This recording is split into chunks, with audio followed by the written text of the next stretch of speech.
Uma produção Domínio Público Audiolivros de Aldous Huxley.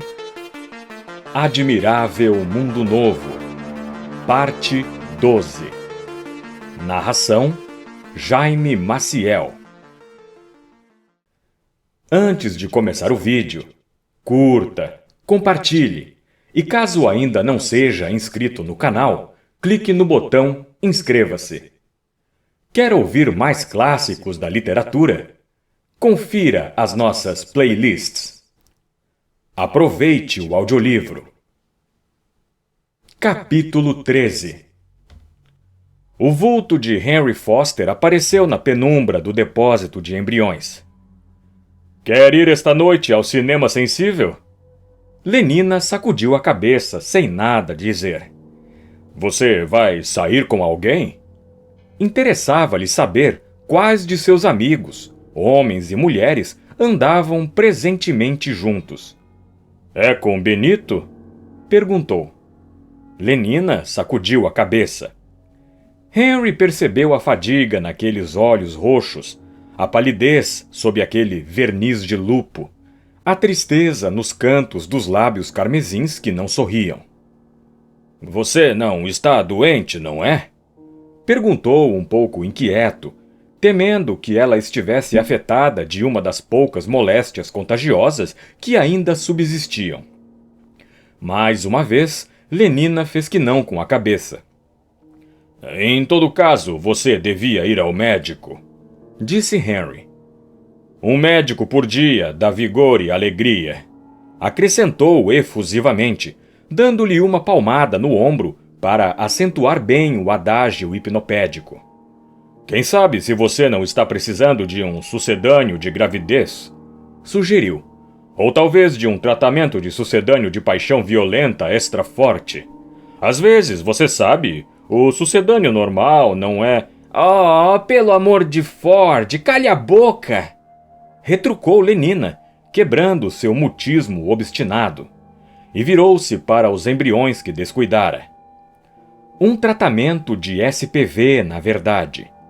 Ela teria ido se não estivesse a ponto de chorar. Como se já não tivesse bastante PV ao natural. Suspirou profundamente enquanto enchia a seringa. John, murmurou para si mesma. John. Depois, meu Ford. Será que eu dei a injeção de doença do sono a este aqui ou não? Simplesmente não conseguia lembrar-se. Afinal, decidiu não correr o risco de dar-lhe uma segunda dose e avançou ao longo da fileira para o bocal seguinte. 22 anos, 8 meses e 4 dias depois, um jovem e promissor alfa-menos, administrador em Muanza, morria de tripanossomíase. O primeiro caso em mais de meio século. Suspirando, Lenina recomeçou seu trabalho. Uma hora mais tarde, no vestiário, Fanny protestava energicamente. É um absurdo você se deixar chegar a este estado. Simplesmente absurdo, repetiu. E por quê? Por causa de um homem. Um homem. Mas é o homem que eu quero. Como se não houvesse milhões de outros homens no mundo. Mas eu não quero esses. Como é que você pode saber se não experimentou? Eu experimentei. Mas quantos? Perguntou Fanny, erguendo os ombros desdenhosamente. 1, 2, dúzias. Mas... E Lenina sacudiu a cabeça. Isso não me serviu de nada. Pois é preciso insistir, sentenciou Fanny. Contudo, era evidente que sua confiança na própria receita fora abalada. Não se pode alcançar nada sem perseverança. Mas, enquanto isso, não pense nele. Não posso deixar de pensar. Tome soma, então. É o que eu faço? Pois continue. Mas nos intervalos continuo gostando dele. Gostarei dele sempre. Bem, se a coisa é assim, disse Fanny com decisão, Por que você não vai lá e o agarra, simplesmente, quer ele queira, quer não? Ah, se você soubesse como ele é terrivelmente estranho. Razão a mais para você adotar uma linha de conduta firme. É muito fácil dizer isso. Não tolere subterfúgios. Haja! A voz de Fanny era um clarim. Parecia uma conferencista da Associação Fordiana de Moças fazendo uma palestra noturna às beta-menos adolescentes. Sim, haja imediatamente, em seguida. Eu ficaria apavorada, objetou Lenina. Ora, basta tomar meio grama de soma. E agora vou para o meu banho. E se afastou com passo decidido, arrastando a toalha. A campainha soou. O selvagem, que esperava impaciente que Helmholtz viesse aquela tarde, pois tendo-se enfim decidido a falar-lhe de Lenina, não podia retardar por um minuto mais suas confidências, pôs-se em pé de um salto e correu para a porta. Tive um pressentimento que era você, Helmholtz, gritou enquanto abria. Diante dele, vestida com um traje branco de marinheiro, de cetim de acetato, com um gorro branco inclinado audaciosamente sobre a orelha esquerda, estava Lenina. Oh! Fez o selvagem, como se lhe tivessem aplicado um vigoroso murro. Meio grama fora suficiente para fazer Lenina esquecer seus receios e constrangimentos. Olá, John, disse sorrindo, e passando junto a ele, entrou na peça. Maquinalmente, ele fechou a porta e seguiu-a. Lenina sentou-se. Houve um longo silêncio. Você não parece muito contente de me ver, John, disse ela, afinal. Não pareço contente? O selvagem olhou-a com ar de censura e logo caiu de joelhos diante dela. E tomando-lhe a mão, beijou-a com reverência. Não pareço contente? Ah, se você soubesse! Murmurou, e animando-se a erguer os olhos para ela. Admirada, Lenina, píncaro mesmo de toda admiração, digna do que há de mais precioso no mundo. Ela sorriu-lhe com deliciosa ternura. Oh, perfeição! Ela inclinava-se para ele, os lábios entreabertos. Criatura tão perfeita e incomparável.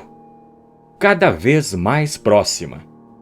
Criada com tudo que há de melhor em todos os seres. Ainda mais próxima. O selvagem pôs-se em pé de repente. É por isso, disse ele, desviando os olhos, que eu queria primeiro realizar uma coisa. Quero dizer, para provar que era digno de você. Não que eu creia que pudesse consegui-lo nunca, mas queria ao menos provar que não sou completamente indigno. Queria fazer alguma coisa. Por que é que você acha necessário? Começou Lenina, mas deixou a frase inacabada. Havia uma nota de irritação em sua voz. Quando a gente se inclina para a frente cada vez mais, com os lábios entreabertos para ver se, de repente, sem mais nem menos, enquanto um pateta imbecil se levanta, inclinada sobre um lugar vazio, meu Ford, tem-se algum motivo, mesmo com meio grama de soma circulando no sangue, tem-se algum motivo sério para estar contrariada. Em mau país, gaguejava incoerentemente o selvagem, a gente devia trazer a pele de um leão das montanhas. Quero dizer, quando queria casar com alguém, ou então um lobo. Não há leões na Inglaterra, retrucou Lenina em voz quase ríspida. E mesmo que houvesse, tornou o selvagem com um ressentimento súbito e desdenhoso. Seriam mortos com gases tóxicos ou qualquer coisa semelhante lançados de helicóptero, suponho. Mas eu, Lenina, não faria isso. Endireitou os ombros, animou-se a olhá-la e deparou com seu olhar de incompreensão. Confuso e com crescente incoerência, recomeçou. Farei não importa o que, tudo o que me ordenar. Existem jogos dolorosos, você sabe, mas a dificuldade realça-lhes as delícias. Eis o que sinto. Quero dizer que eu varreria o chão se você quisesse. Mas aqui nós temos aspiradores, disse Lenina, desorientada. Não é necessário. Não, sem dúvida, não é necessário, mas há coisas vis que nobremente se suportam. Eu quisera suportar alguma coisa nobremente, não me compreende? Mas uma vez que temos aspiradores, não é essa a questão. E epsilons, semi-aleijões para fazê-los funcionar, então, por quê? Por quê? Mas por você. Por você, simplesmente para provar que eu... O que é que os aspiradores têm que ver com os leões? Para mostrar quanto... Ou os leões com o seu prazer em me ver. Ela estava ficando cada vez mais exasperada. Quanto eu a amo, Lenina! Conseguiu ele dizer quase com desespero. Como um emblema da onda interior de júbilo repentino, o sangue subiu às faces de Lenina. É verdade, John. Mas eu não tinha a intenção de dizê-lo, exclamou o selvagem, unindo as mãos como num paroxismo de angústia. Não antes de... Escute, Lenina, em mau país as pessoas casam-se. As pessoas o quê? A irritação recomeçara a invadir sua voz. De que estaria ele falando agora? Para sempre. Fazem-se a promessa de viverem juntos para sempre. Que ideia horrorosa! Lenina ficou sinceramente chocada. Durando mais que o brilho exterior da beleza, com uma alma que se renova mais depressa do que o sangue se empobrece e se fana. O quê? Também é assim em Shakespeare. Mas se romperes o nó virginal antes que todas as santas cerimônias, na plenitude de seus ritos sagrados... Pelo amor de Ford, John, fale direito.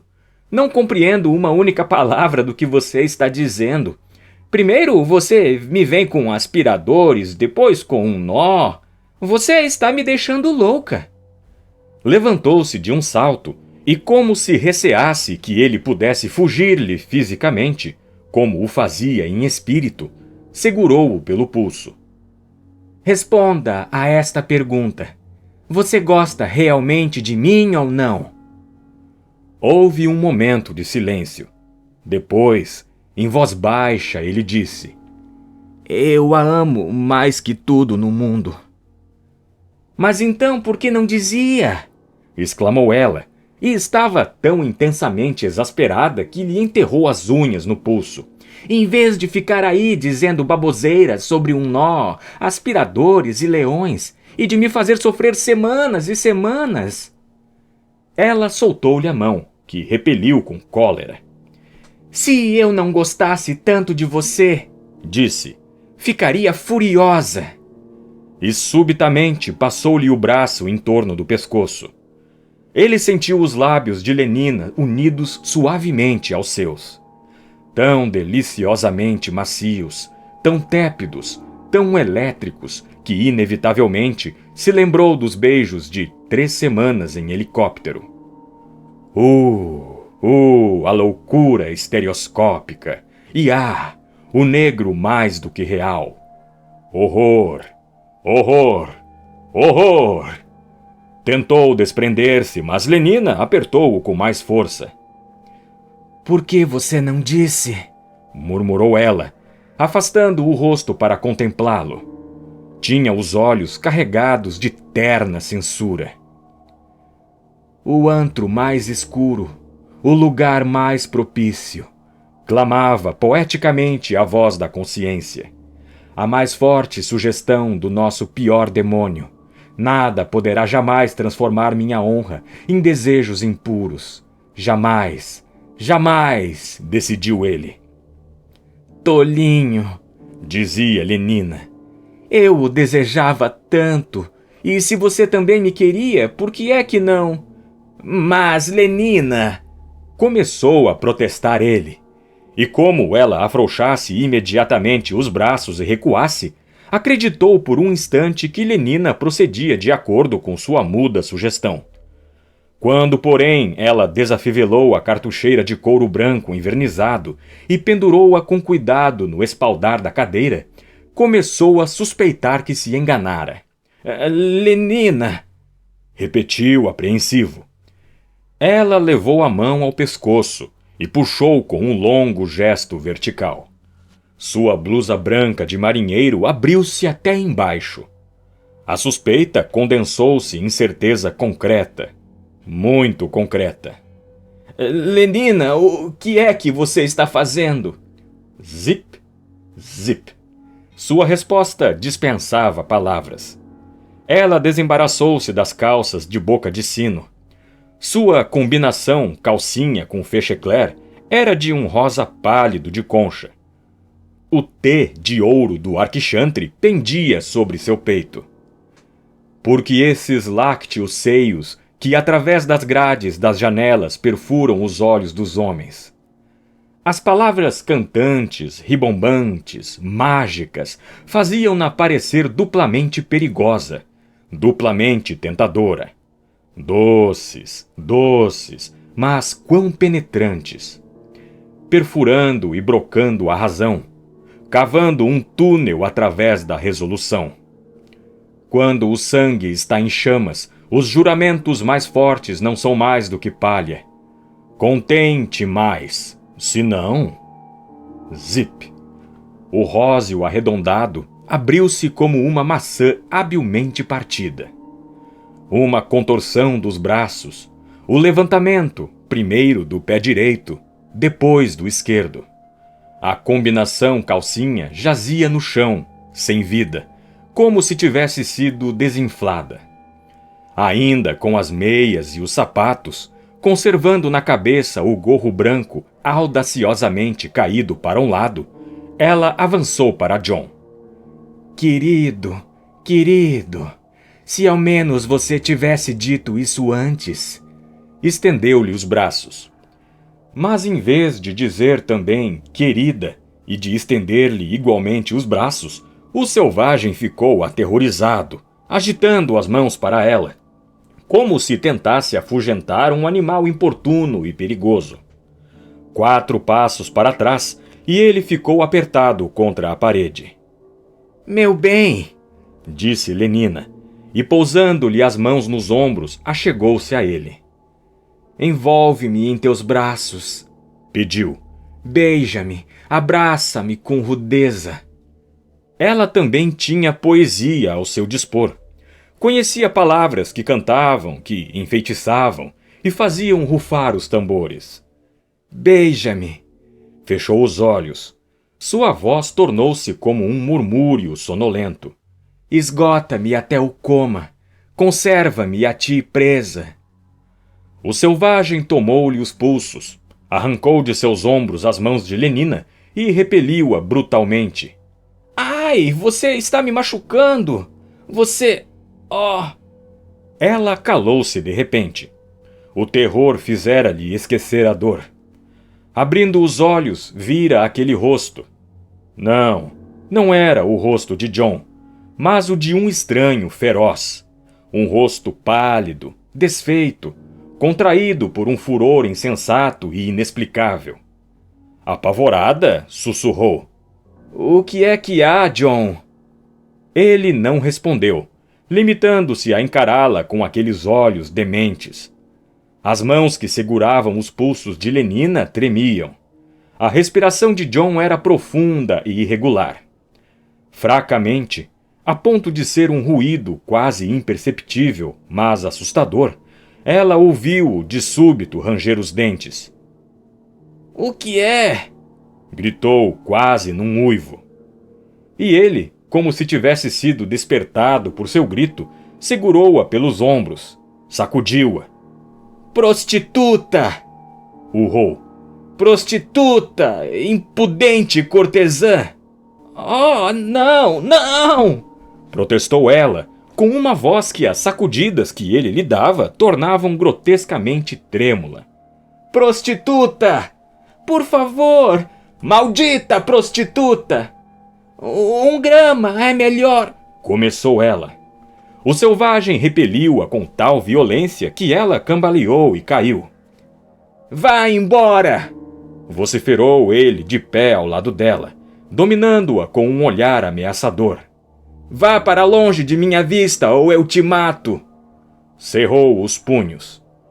Lenina levantou o braço para proteger o rosto. Não, John, por favor! Anda, depressa! Com o braço sempre erguido e seguindo com os olhos aterrorizados todos os movimentos de John, ela se pôs em pé, e ainda abaixada, ainda protegendo a cabeça, arremessou-se na direção do banheiro. O estrondo do prodigioso tapa que acelerou a sua saída foi como um tiro de pistola.